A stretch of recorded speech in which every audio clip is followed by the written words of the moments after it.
South ఇండియాలోనే biggest sorry store మన Varahi silks మన విజయవాడ ఎంజీ రోడ్లో ప్రారంభం.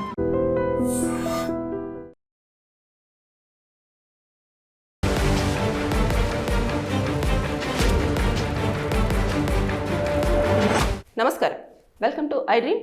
నేను మీ సంగీత. బేసిక్గా తల్లిదండ్రులు ఎవరైనా సరే వారు గొడవలు పడ్డప్పుడు వారంతట వారే, అంటే ఎలా అంటే డీవీసీ కానివ్వండి, మెయింటెనెన్స్ కానివ్వండి, 498 కానివ్వండి, ఈ కేసుల మీద ఎక్కువగా ఫైట్ చేస్తూ ఉంటారు కదా. అయితే ఒక కేసులో మాత్రం చాలా విచిత్రంగా ఇలాంటి కేసు ఒకవైపు రన్ అవుతున్న, అంటే హియరింగ్లో ఉన్నప్పుడే, ట్రయల్స్ కోర్టులో రన్ అవుతున్నప్పుడే ఒక ఫాదరు తన 12 ఏళ్ల కూతురు నాకు పుట్టలేదు, అసలు తనకి నాకు ఎలాంటి సంబంధం లేదు, నాకు DNA టెస్ట్ చేయాలి అని చెప్పేసి లోకల్ మెజిస్ట్రేట్ ముందు అతను ఒక పిటిషన్ దాఖలు చేసుకోవడం జరిగింది. అసలు ఏం జరిగింది, ఎందుకోసమని అతను ఆ పిటిషన్ వేసుకున్నారు అనే దానిపైన మనం పూర్తిగా ఒక్కసారి కనుక తెలుసుకునే ప్రయత్నం చేస్తే, ఇది అలహాబాద్లో జరిగిన కేసు. అయితే ఎవరైతే ఇప్పుడు DNA టెస్ట్ కోసం వేసుకున్నారో ఆ వ్యక్తి ఒక మహిళను 2008లో వివాహం చేసుకోవడం జరిగింది. 2011 మే వరకు కూడా ఇద్దరు ఏదో అలా కలుసున్నారంటే కలుసున్నారు అన్నట్టుగానే వారిద్దరు కూడా వారి యొక్క లైఫ్ అనేది లీడ్ చేస్తూ రావడం జరిగింది. ఎక్కువగా కూడా ఎవరైతే మహిళ ఉందో ఆవిడ చాలా వరకు కూడా తక్కువగా భర్తతో ఉండడం, ఎక్కువ స్థాయిలో కూడా తల్లిగారింటికే వెళ్ళడము, అక్కడే ఉండడం అనేది జరుగుతూ వచ్చింది. ఇక అలా రన్ అవుతున్న సమయంలో 2011 మే వరకు కూడా భర్తతో అక్కడి నుంచి ఉండి తర్వాత మే నెల నుంచి కూడా తల్లిగారింటి దగ్గరనే ఉండడం జరిగింది. అయితే ఇక ఈ మధ్య గ్యాప్లో 2012 డిసెంబర్ వరకు కూడా ఇటు భర్తకి కానివ్వండి, భార్యకి కానివ్వండి ఎలాంటి ఫిజికల్ రిలేషన్షిప్ లేదు. దాంతోపాటు వీళ్ళిద్దరు ఎప్పుడు కలుసుకోలేదు, మాట్లాడుకోలేదు. అంతేకాకుండా వీరు అసలు ఇక ఈవిడ ఇటు అత్తగారింటికి రావడం కానివ్వండి, అదేవిధంగా అబ్బాయి వాళ్ళ అత్తగారింటికి వెళ్ళడం కానివ్వండి, ఏది కూడా చోటు చేసుకోలేదు. కానీ 2012 డిసెంబర్ నెలలో ఆ మహిళ ఒక అమ్మాయికి జన్మనివ్వడం జరిగింది. జన్మనిచ్చిన తర్వాత 2015లో ఇతను ఇంకా రావట్లేదు, తీసుకువెళ్ళట్లేదు, అసలు పట్టించుకోవట్లేదు అన్న కారణంగా ఏం చేసింది అంటే, ఆవిడ ఏదైతే ఉందో పోలీస్ స్టేషన్కి వెళ్ళేసి అతని మీద డొమెస్టిక్ వైలెన్స్ కేసు, DVC, అదేవిధంగా 498A, మెయింటెనెన్స్, ఇలాంటి కేసులన్నీ కూడా ఫైల్ చేసింది. ఫైల్ చేసిన వెంటనే పోలీసులు వెళ్ళడము, అతన్ని విచారించడము, అదంతా చేయడము, ఇదంతా కూడా కోర్టుకి పంపించడం, ఇదంతా జరిగిన తర్వాత అక్కడ ట్రయల్స్ అనేది రన్ అవుతూ వచ్చినాయి.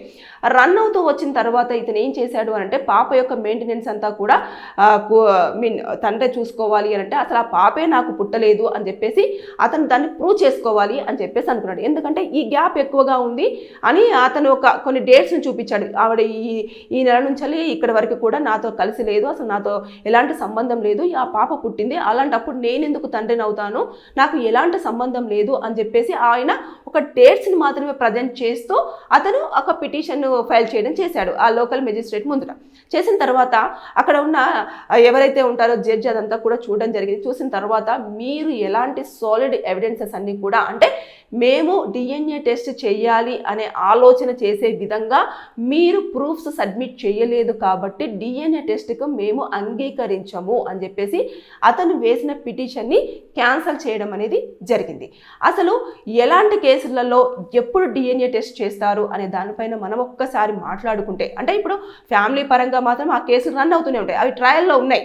అతను మెయింటెనెన్స్ ఇవ్వాలా, లేకపోతే పాప యొక్క రెస్పాన్సిబిలిటీ తీసుకోవాలా ఏంటి అనేది మొత్తం పూర్తి స్థాయిలో కూడా విచారణ అనేది కంటిన్యూ అవుతూ ఉంటుంది. కానీ ఇక్కడ పాపకి ఎంత 12 years, అంటే 12 సంవత్సరాల పాటు కూడా ఇతనే తండ్రి అని చెప్పేసి సొసైటీకి తెలిసింది. దాంతో పాటు ఇప్పుడు సోషల్ స్టిగ్మా ఒకటి ఉంటుంది కదా, దాంట్లో ఆ అమ్మాయి మానసికంగా ఎట్లా ఉంటుంది, ఇప్పటిదాకా తండ్రి అనుకున్న పర్సను ఇప్పుడు తండ్రి కాదు అని చెప్పేసి ఇలాంటి పిటిషన్లు దాఖలు చేసి DNA టెస్టులు చేస్తే తను మెంటల్గా చాలా వరకు డిస్టర్బ్ అవుతుంది. కాబట్టి దాన్ని పరిగణలోకి తీసుకుంటుంది కోర్టు.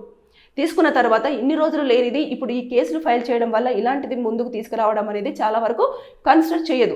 గతంలో కూడా చాలాసార్లు DNA టెస్ట్కు ఎలాంటి అంగీకరించబడదు, అత్యవసర పరిస్థితుల్లో మాత్రమే, అంటే ఇక తప్పదు కంపల్సరీగా DNA టెస్ట్ అనేది చేయాల్సిందే అనే ఒకవేళ ఉంటే తప్ప DNA టెస్ట్కు మాత్రం ఎట్టి పరిస్థితుల్లో కోర్టులో అంగీకరించబడదని చెప్పేసి అటు అన్ని ఏ స్టేట్కి ఆ స్టేట్ హైకోర్ట్స్ కానివ్వండి, దాంతోపాటు సుప్రీంకోర్టులో కూడా ఒక స్టేట్మెంట్ అనేది రావడం జరిగింది. DNA టెస్ట్ విషయంలో మాత్రము ఎట్టి పరిస్థితుల్లో దాన్ని చేయడానికి లేదు అన్నట్టుగానే మనం చాలా వరకు కేసులలో వింటూ వచ్చాం. అయితే ఇతను వేసిన తర్వాత ప్రూఫ్ సబ్మిట్ చేయలేదు.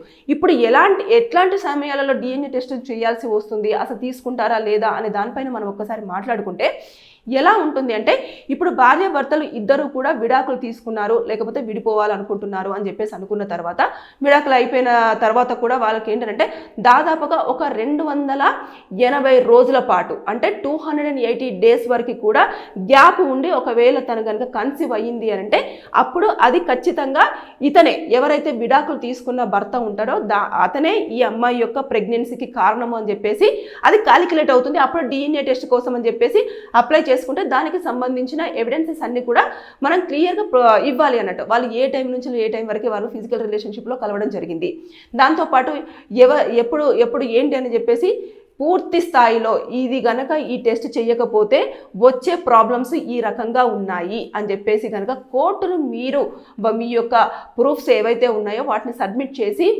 కోర్టును కన్విన్స్ చేస్తే అప్పుడు ఆ యొక్క కేసులో కంపల్సరిగా ఇక్కడ DNA టెస్ట్ కంపల్సరిగా చేయాల్సిందే అని చెప్పేసి వారు ఆలోచన చేసుకొని పర్మిషన్ అనేది ఇవ్వడం జరుగుతుంది.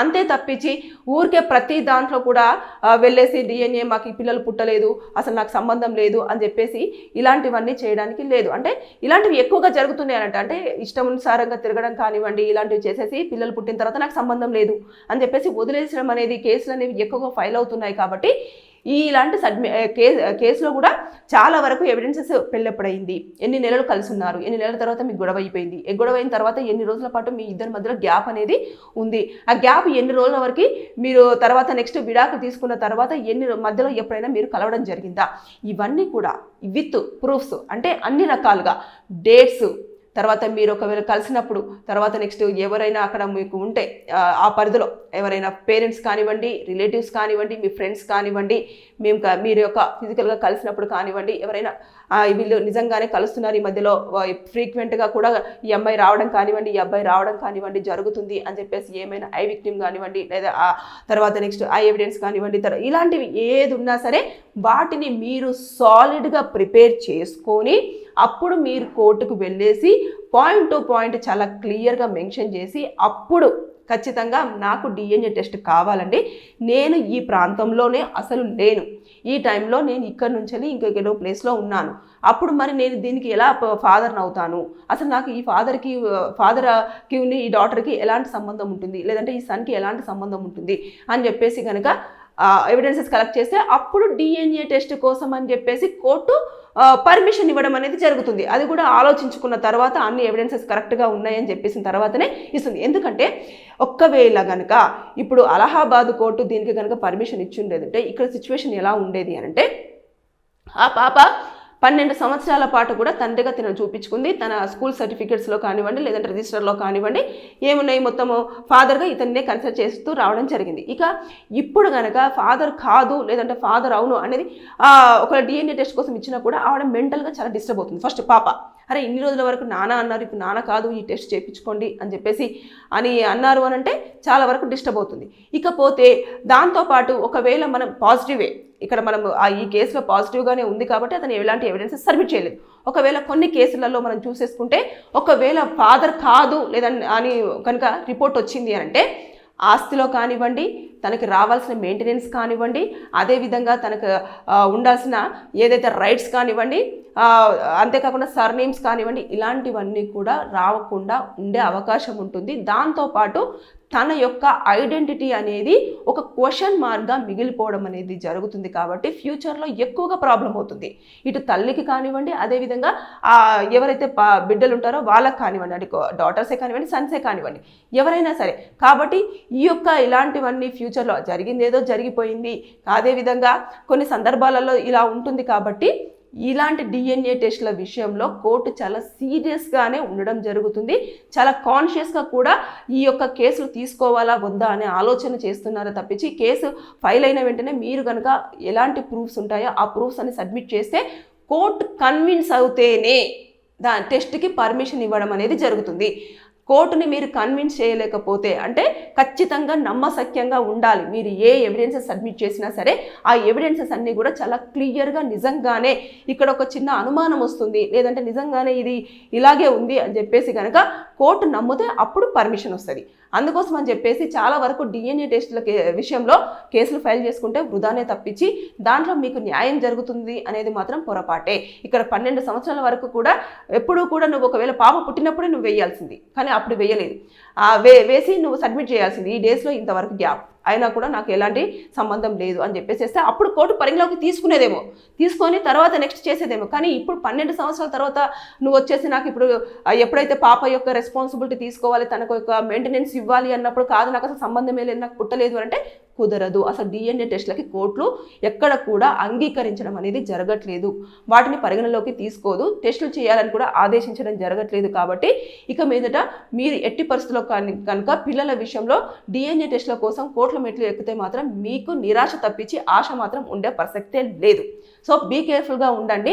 దాంతోపాటు ఇప్పుడు అలహాబాద్లో ఏదైతే ఉందో DNA టెస్ట్ని నిరాకరించిన అలహాబాద్ కోర్టు అని చెప్పేసి చాలా స్పష్టంగా కూడా చాలామంది దీనిపైన కూడా ఆనందం వ్యక్తం చేశారు, ఫ్యామిలీ మెంబర్స్ ఎవరైనా కూడా ఉన్నా. ఎందుకంటే అది ఆరోపణ మాత్రమే అని చెప్పేసి చాలామంది అంటున్నారు. ఆరోపణ అనేది ఎంతవరకు ఉంటుందంటే ఇటు 2 కుటుంబాలు కానివ్వండి, తల్లి కానివ్వండి, అదేవిధంగా సొసైటీలో వచ్చే క్వశ్చన్స్ కానివ్వండి, వీటన్నింటి కూడా ఎదుర్కొని పాప రేపు తను ఎదుగుతున్న టైంలో తనకు తెలుస్తుంది. అంటే తన యొక్క మెంటల్ స్టెబిలిటీ కానివ్వండి, దాంతోపాటు తన లైఫ్ స్టైల్ మీద కానివ్వండి, తన యొక్క ప్రతి దాని మీద కెరియర్ మీద కూడా చాలా వరకు ఎఫెక్ట్ పడే అవకాశాలు ఉంటాయి. కాబట్టి ఇలాంటి విషయాలలో కోర్టు చాలా ఆలోచించి నిర్ణయం తీసుకోవడం అనేది జరుగుతుంది. కాబట్టి DNA టెస్టులు ఏ కోర్టులో కూడా DNA టెస్టులకి పర్మిషన్ అనేది ఇవ్వడం లేదు. DNA టెస్టులు చేపిస్తాము, DNA టెస్ట్ చేపించండి, ఈ పాప నాకు పుట్టలేదు అన్ని ట్రాష్. ఇక మీదట దీనిపైన కోర్టులు ఎక్కడా కూడా సుముఖతంగా లేవు. సో అలర్ట్గా ఉండండి. Thank you. And for more videos, Please subscribe to iDream. Please subscribe to iDream. Please subscribe iDream. And please subscribe to iDream. For more videos, subscribe to iDream. please like, share and subscribe to the channel. Congratulations, iDream. subscribe to iDream. Subscribe to iDream. So subscribe to iDream Media. iDream ki iDream team andarki huge congratulations. Please subscribe iDream Media. Please subscribe to iDream. Subscribe iDream. Please subscribe to iDream. iDream అంటే నా కళల ఛానల్ను subscribe చేసుకున్న నోరు తిరుగుతలేదు, మీరైతే గంట గుర్తు కొట్టండి. For more such videos, please subscribe to iDream.